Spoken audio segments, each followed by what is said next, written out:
할렐루야. 주님의 사랑과 은총이 우리 성도님들의 삶 가운데 언제나 함께하기를 주님의 이름으로 축원합니다.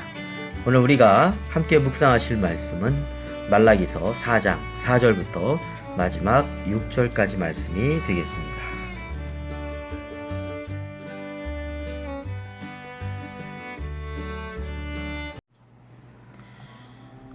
너희는 내가 호렙에서 온 이스라엘을 위하여 내 종 모세에게 명령한 법, 곧 율례와 법도를 기억하라.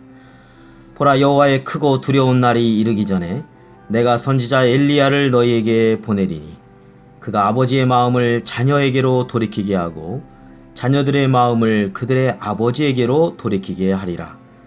돌이키지 아니하면 두렵건대 내가 와서 저주로 그 땅을 칠까 하노라 하시니라. 아멘.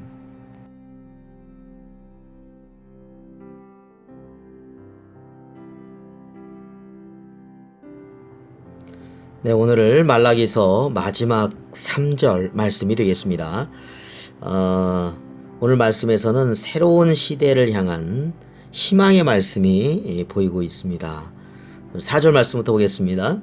너희는 내가 호렙에서 온 이스라엘을 위하여 내 종 모세에게 명령한 법, 곧 율례와 법도를 기억해라 했습니다.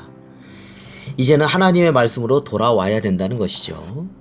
하나님의 말씀을 지키는 것이 헛되다라고 하는 그러한 완악한 태도를 버리고 이제는 하나님의 말씀으로 돌아와라 이렇게 말씀하고 있습니다.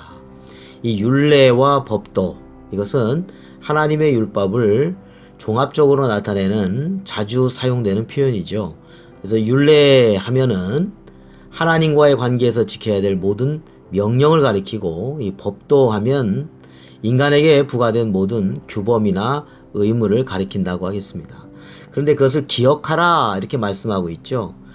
이 기억하라는 말씀은 단순히 지적으로 암기하는 그런 단어가 아니라 마음속 깊이 새겨서 삶의 지표로 삼기를 요구하는 그러한 단어라고 하겠습니다. 그러니까 마음판에 새기고 하나님 말씀에 순종하는 삶을 살아가는 그런 방향으로 이제 방향 전환해라 라는 말씀이 되겠습니다. 5절입니다. 보라, 여호와의 크고 두려운 날이 이르기 전에 내가 선지자 엘리야를 너희에게 보내리니 했습니다.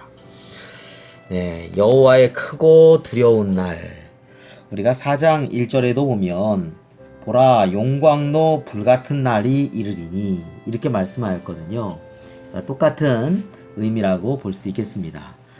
자, 하나님의 어떤 크고 두려운 심판의 날이 다가오기 전에, 다다르기 전에 내가 선지자 엘리야를 너에게 보내리니 말씀하였죠. 이 엘리야는 이미 사실 디셋사람 엘리야는 지금 없습니다. 아합 시대가 아니겠습니까? 훨씬 전이죠. 예.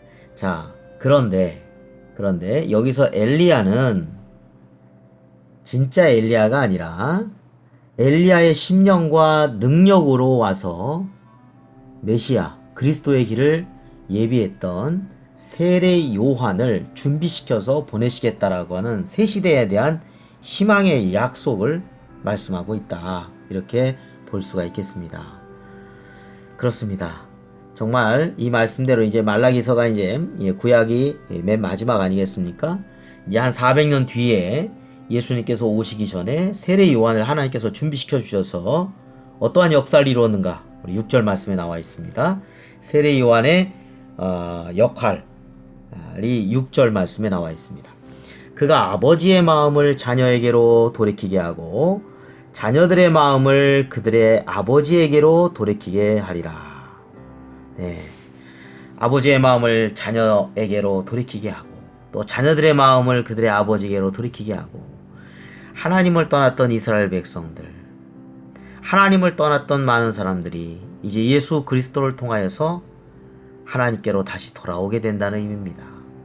그리고 예수 그리스도를 통하여 하나님의 마음이 자녀들에게 전달된다는 것입니다.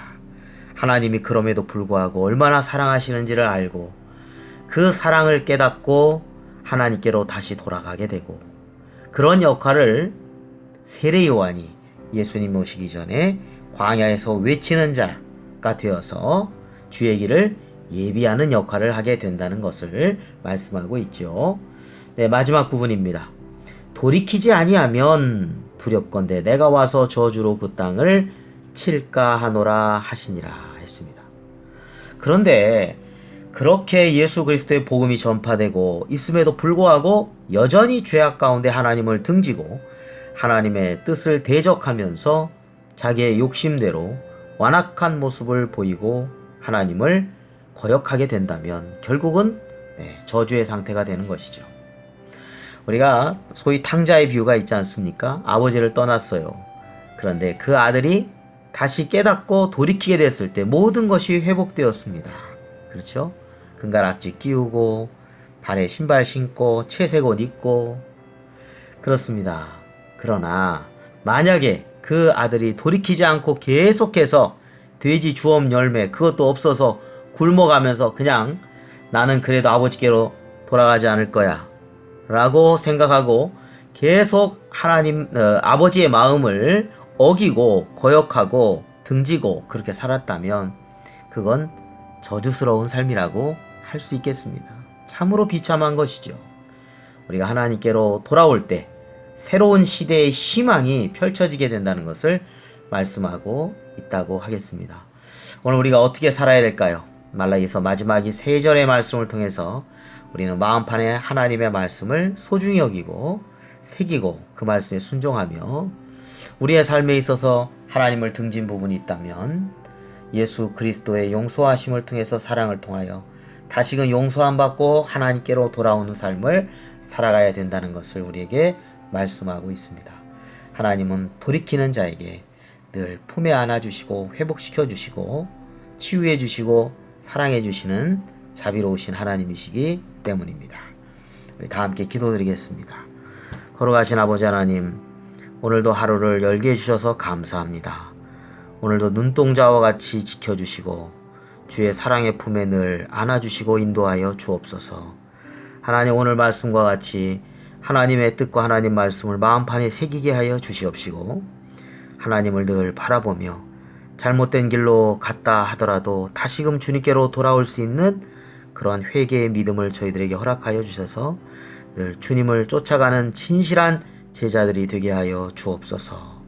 오늘의 삶을 온전히 맡기고 감사드리며 우리를 구원해 주신 예수 그리스도의 이름으로 기도드립니다. 아멘.